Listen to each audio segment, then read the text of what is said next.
დაფასთან გატარებული საათები და ტრადიციული მერხები, სადაც თაობები მხოლოდ ფაქტების დამახსოვრებას ცდილობდნენ, თანამედროვე სამყაროში სრულიად უფუნქციო აღმოჩნდა. დღეს გლობალური ეკონომიკა და უწყვეტი ტექნოლოგიური პროგრესი საგანმანათლებლო ინსტიტუციებისგან სრულიად ახალ მიდგომებს ითხოვს. განვითარებული სახელმწიფოები ადამიანის კოგნიტური არქიტექტურის ფუნდამენტურ გარდაქმნაზე ინტენსიურად მუშაობენ, როცა თანამედროვე განათლების სტანდარტებზე მსჯელობთ, უპირველესად ეკონომიკურ უსაფრთხოებასა და 21 საუკუნის კრიზისების მართვის სტრატეგიებს განვიხილავთ. ამ სტრატეგიების აუცილებლობას ეკონომიკური თანამშრომლობისა და განვითარების ორგანიზაციის ბოლო წლების საერთაშორისო კვლევები და PISA ტესტირების შედეგებიც ადასტურებს.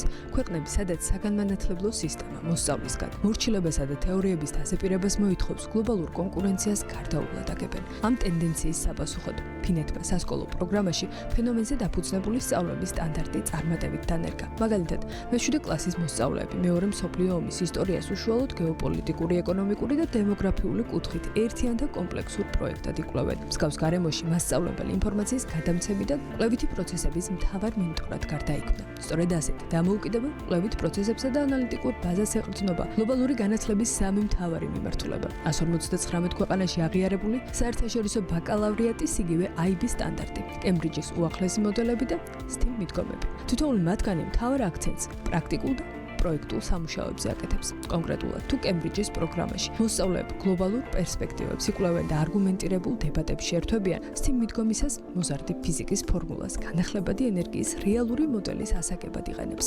ამავე დროს, IB სისტემაში ჩართული ბავშვები სავალდებულო კვლევით ესეებზე დამოუკიდებლად მუშაობენ. საბოლოო ჯამში, სამივე ეს მოდელი მოზარდებს მიზეზ-შედეგობრივი კავშირების დანახვას, დაშვებული შეცდომების გაანალიზებასა და რთული პრობლემების გადაჭრას ყოველდღიურ რეჟიმში ასწავლის. ასეთი კომპლექსური უნარების ჩამოყალიბების პარალელურად მსხვილი ტრანსნაციონალური კორპორაციები და გლობალური ბიზნესი ზუსტად მსგავსი სააზროვნო სტრუქტურის მქონე კადრებს აქტიურად ეძებს. ციფრული ინდუსტრიალიზაციის ეპოქაში ტექნიკურ რუტინას პროგრამული ალგორითმები წამებში და უშეცდომოდ ასრულებს. საერთაშორისო ანალიტიკოსების შეფასებით, ადამიანის მთავარ კონკურენტულ უპირატესობად ემოციური ინტელექტი, სწრაფი ადაპტაცია და მაღალი კოგნიტური მოქნილობა რჩება. ბიზნეს ლიდერები მიუთითებენ, რომ მომავლის მენეჯერულ პოზიციებს სწორედ ის ინდივიდები დაიკავებენ, რომლებმაც აკადემიურ სივრცეში რეალური კრიზისების მართვა, ემპათია და გუნდური მუშაობის პრინციპები გაითავისეს.